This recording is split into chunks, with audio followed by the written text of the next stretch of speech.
Hello, and welcome back to Chapter 5. Ordinary finds sanctuary. One night, Ordinary dreamed that the dream giver was standing near him. Well done, Ordinary, the dream giver said. Come to my sanctuary. When Ordinary awoke, he was beside a gurgling stream.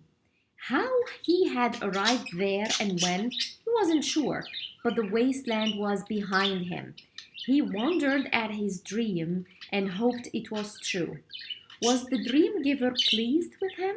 Was sanctuary a real place? Could it be nearby? He picked up his knapsack and decided to follow the stream into the lush mountain forest he saw ahead.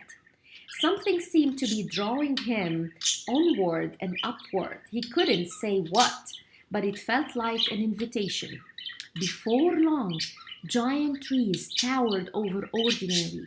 Walking across the floor of the forest, he felt hushed and small and swallowed up by greatness. Then he began to climb. Higher and higher he climbed, following the stream until suddenly he entered a level clearing filled with bright light. His heart told him that this was sanctuary, and he was in the presence of the dream giver. Come to the water, he heard the dream giver say.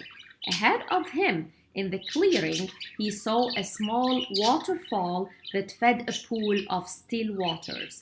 He walked to the edge, then slipped into the purest water he had ever seen. He floated and splashed, sending diamonds of light spraying through the air. Time passed, but it did not seem to pass at all. When Ordinary emerged from the pool, the last traces of the wasteland had been washed away. Ordinary stayed in the clearing, filled with light for many days. The dream giver had never felt so close, as present now as he had felt absent in the wasteland. Then Ordinary heard the dream giver's voice again. Come into the light. That's when Ordinary noticed that the light, which had been shining all around him, was now shining through him. Trembling, he looked and he saw into his heart. He saw things he had said and done that he did not want to see. He saw rebellion and selfishness and betrayal. And everywhere he looked, he saw darkness. Can you relate to this? And sometimes we just cry over our failures and look at the sky and say, "Oh, come on, why are you not helping me? I'm such a good person." But you know that there are some things that you said and you continue to say, and some things that you did and you continue to do, and that are not really the best. Like, there is a lot of development that needs to happen. There is a lot of return to ethics and morals that need to occur first before you can say, I am deserving and worthy of a big dream. I'm ready to become a wonderful person and achieve great things. There are some stuff that are inside that needs to be cleared and cleaned first. Can you relate to this? Tears began streaming down Ordinary's cheeks. Take away my darkness, he pleaded. Give me your light. And you know, from a religious standpoint, this may sound very normal to say. From a non-religious standpoint, if we just forgot about give me your light, just thinking about purifying our hearts can be a very good thing. You know, whether you're a believer or not in, again, God or the universe or big divine force, just having the intention to continue the rest of your life with a pure heart is amazing.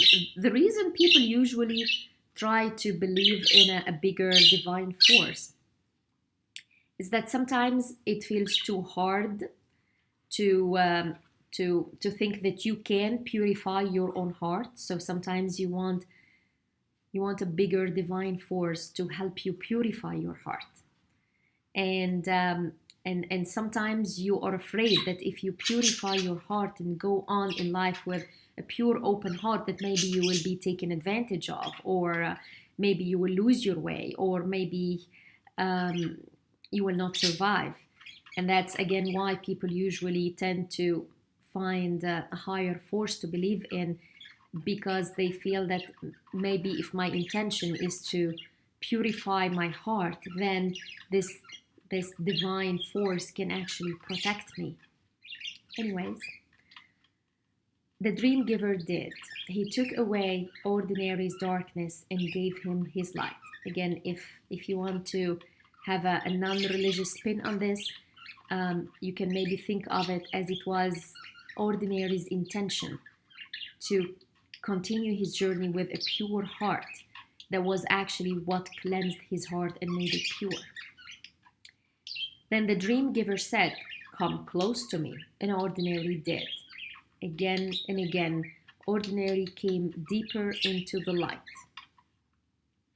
And the further he came, the more he felt at one with the dream giver. Then the dream giver spoke again. "Come higher," he said. I'm gonna again put a non-religious spin on this if you want, if you're not relating so much with this, that again, it was maybe the intention of ordinary to move on with his journey towards his dream with a pure heart that cleansed his heart, and again and again, ordinary came deeper into the awareness that he does not need to deceive anybody, to be manipulative, to worry about his own safety. He does not need this. It's a huge awareness that maybe we don't need this, because we feel that we need this when we are controlled by fear. But when we are controlled by something, or not controlled, but when we are guided by something better, something prettier, like again a big dream that of doing something that you really love and that can benefit you and so many people around you, then you are in alignment with the universe. So this is again the spiritual way of looking at this, other than the religious way of looking at this. So to become in alignment with the universe, to become in alignment with the purpose that you're created for. Because I personally believe that each one of us has been created for something that is really good, that is meant to benefit us and everybody around us. So ordinary started up the mountain again. He stepped light. He could not wait to discover what the dream giver had in store for him. Before long, ordinary emerged at the summit. He found himself standing on a broad table of rock, gazing out at a glorious sight, a river below, then a wide valley, and above it, all along the far horizon, a gleaming ribbon of shining hills. The land of promise? It has to be. Yes, he heard the dream giver say. Ordinary let out a shout of victory. I made it! My big dream is right over there! Yes, Ordinary was overcome with happiness. His big dream was finally within reach. Oh, how he wished that best friend and his parents and every nobody in familiar could be here to see what he was seeing at this moment. Ordinary, said the dream giver. Yes? Give me your dream. What? What do you mean? It's my dream. You're the one who gave it to me. Yes, and now I am asking you to give it back. Ordinary was shocked, but he did not even have to think. I can't, he told the dream giver, and I won't. Ordinary paced back and forth along the rim of the summit, trying to understand what had just happened. Why would the dream giver want to take away his big dream? How could he even ask? Especially now, when Ordinary has come so far, it was not fair. It was not even right. Then Ordinary had an idea. Maybe there was a way out. Do I have to give it back? No, the dream giver said. Some choose not to. So I have a choice. I could keep my dream. But instead of relief at this thought, Ordinary felt confused and sad. What was he going to do? He slumped down on the rock. He thought for a long while. Finally, he saw what was at stake. He could trust the dream giver and surrender his dream, or he could go against the dream giver's wishes and keep his dream, but risk losing the dream giver's support. The choice broke his heart. Okay, I'm gonna stop here for a second because this is a little bit confusing for a lot of people. Sometimes when we go on pursuing our dream and we feel that we are getting closer, we are met with some obstacles that maybe do not look like bullies or giants or big hurdles, but they are some things that we think are very tied to the, like, things that we need to achieve in order for our dream to keep going, and sometimes it's our, okay, like in Wasteland, he had to go through Wasteland in order to gain some trust, not just in the dream giver or the universe or the fact that he has a dream, but to trust in himself too, that he can go through hell and make it to the other side.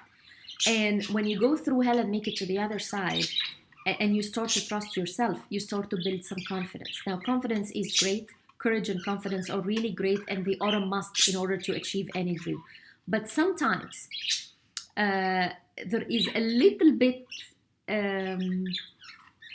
ego that gets developed with this trust, with this confidence and courage, that make you think you can you know everything. You can see everything. It's up to you to really achieve everything, and it only makes things harder on you, because in a way you turn into somebody who is less compassionate. It's as if there is this screen on your eyes that you cannot really see clearly anymore, because you're really happy about what you've accomplished so far, and it's almost like a paradox. Like, you're no more weak and weepy and oh, I cannot do that. You're strong, and that's good. But there comes a certain time in your life when, if you keep going your own way, just your own way, it will not actually help you reach your dream, even though you think you are. It will take you away from your dream. And this is the time when you need to surrender. And by the word surrender here, it is to ask for, again, higher guidance, to accept the fact that despite that you have a lot of confidence and courage, and you know a lot better than when you started, maybe you don't know everything you need to know yet. Maybe there are some stuff that you need to develop. So in this surrendering, instead of pursuing your dream in a very painful way, as if you're wrestling through it, you are actually going at it with some ease. And no one can tell you when this moment is. It's something that you feel. That this is the time where I need to take a deep breath and say, you know what? Now I need the universe to be in the driver's seat, or at least to really guide me through what is coming next. So anyways, I hope I made it clear. The choice broke his heart. Time passed, ordinary thought and thought some more. The sun set and rose again.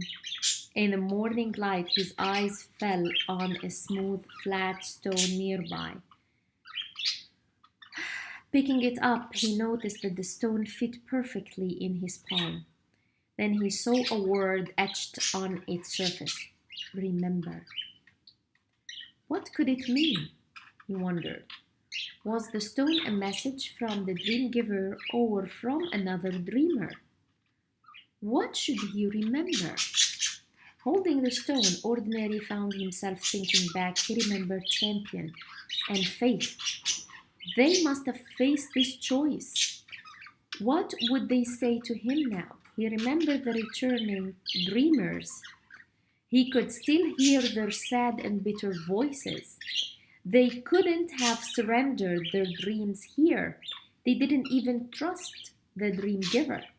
Over and over, he turned the stone in his palm. Finally, his thoughts turned to the dream giver. The dream giver had always kept his promises. He had always been good to Ordinary, even when he was nowhere in sight and nothing seemed to make sense. And Ordinary knew what he had to do. Know what he wanted to do, not what he had to do. He carried his knapsack to the edge of the rock and sat down. He took out his journal and his long white feather, and he wrote his last entry about his big dream. I am surrendering my dream to you, dream giver. I have decided it's you that I cannot go on without. Then Ordinary left his journal open on the rock. He wouldn't be needing it any longer. He put the feather and the stone in his bag and began his slow descent to the river below. Later that day, Ordinary reached the river. No one waited for him there. He had no dream or plan now, yet he felt a deep peace. He waded into the river and swam across, pulling his knapsack behind him. At the far bank, he climbed out, and the first thing he saw was his journal, lying open on the grass. His heart racing, he picked it up and read, Ordinary, I am giving back your dream. I am giving you back your dream. Now you can use it to serve not just you, but many people as well. Now you can achieve truly great things. And I am with you always. See, this was the tipping point. When you feel that the dream is really yours and it's you want to achieve it for your own good, just your own good, because you're so focused on this, you're still acting from this survival angle, okay? It feels thriving, but because the benefit is so limited on just you, okay? The dream is not as big as it is. So you think the dream is this big. The dream is actually that big. But if you'd understood that the dream is that big from the beginning, you may not have pursued it at all. So there comes a time where there is this tipping point when the universe wants to show you the actual scope of the dream, that it's not just this big, it's actually that big.